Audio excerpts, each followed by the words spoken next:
Bonjour. La Bible, plusieurs livres en un. La Bible n'est pas un roman qui se lit d'un trait. C'est un ensemble de 66 livres collectés au cours des siècles et rédigés par de nombreux auteurs. Elle se divise en deux parties, l'Ancien Testament et le Nouveau Testament. Ces textes recèlent quantité d'histoires passionnantes. Le saviez-vous ? La Bible, c'est 75% de récits, 15% de poésie et 10% de textes de doctrine. L'Ancien Testament. L'Ancien Testament retrace la création du monde, la naissance et l'histoire du peuple hébreu. Tant d'histoires merveilleuses sont racontées dans l'Ancien Testament. Celle d'Abraham, père de tous les croyants, de l'arche de Noé, de Moïse et des 10 commandements, de Samson et sa force surnaturelle, de David et du géant Goliath, des histoires de rois et de reines, de déportation, de joie et de malheur. Mais au-delà de ces récits, l'Ancien Testament montre aussi la relation que Dieu a voulu avec l'homme. Il indique les conséquences de la désobéissance d'Adam et de Ève. Tout au long des textes, quelquefois compliqués, Dieu et l'homme vont chercher à se retrouver. Malgré tous les efforts, toutes les règles établies, tous les commandements donnés, la relation entre Dieu et l'homme reste rompue, ce dernier étant incapable de rester fidèle à Dieu. Des prophètes comme Ésaïe annoncent alors la venue d'un Messie, un libérateur. L'Ancien Testament est composé de 39 livres divisés en chapitres et versets afin d'en faciliter la lecture. Il est reconnu comme sacré, aussi bien par les Juifs que par les chrétiens. Les recherches archéologiques et historiques ont montré qu'il était rédigé entre le 15e et le 5e siècle avant Jésus-Christ. Les originaux ont été rédigés en hébreu, à l'exception de quelques textes en araméen. Le Nouveau Testament. Le Nouveau Testament répond à l'Ancien par la venue de Jésus, le Messie. Il raconte sa vie extraordinaire et son message universel qui sera porté ensuite par ses disciples jusqu'aux 4 coins du monde.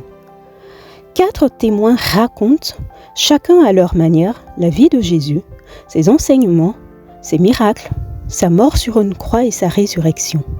Ce sont les évangiles. Les livres suivants racontent comment ses disciples ont vécu la mort de leur maître, sa résurrection et son enlèvement, ascension, les débuts de l'Église, ses persécutions, ses problèmes.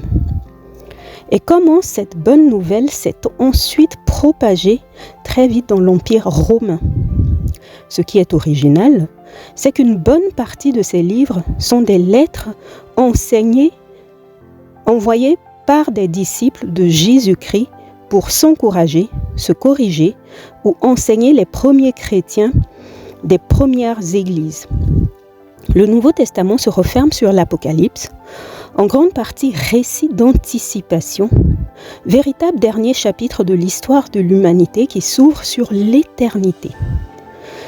C'est de cette deuxième partie de la Bible que les chrétiens tirent leur compréhension du salut et de l'accès à la vie éternelle.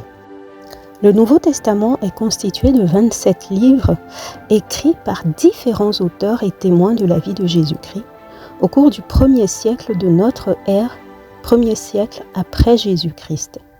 Les originaux ont été rédigés en grec. Le mot testament signifie alliance. C'est sous cette forme que la Bible présente les relations entre Dieu et les hommes. Où sont déroulés les faits de la Bible ? Que ce soit en Israël, en Turquie ou en Grèce, les fouilles archéologiques ont permis de confirmer et de mieux comprendre la vie de l'époque, les rites et les coutumes, et surtout, elles ont validé les faits contenus dans les Écritures par la découverte de nombreux indices nouveaux. Le premier livre, la Genèse, commence en Irak, passe par la Syrie, s'établit en Israël et finit en Égypte. L'histoire du peuple hébreu se déroule surtout en Israël, mais avec des passages par Babylone, l'Irak actuel, et l'Égypte.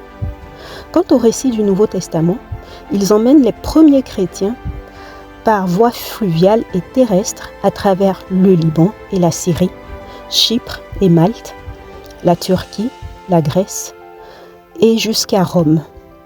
Merci.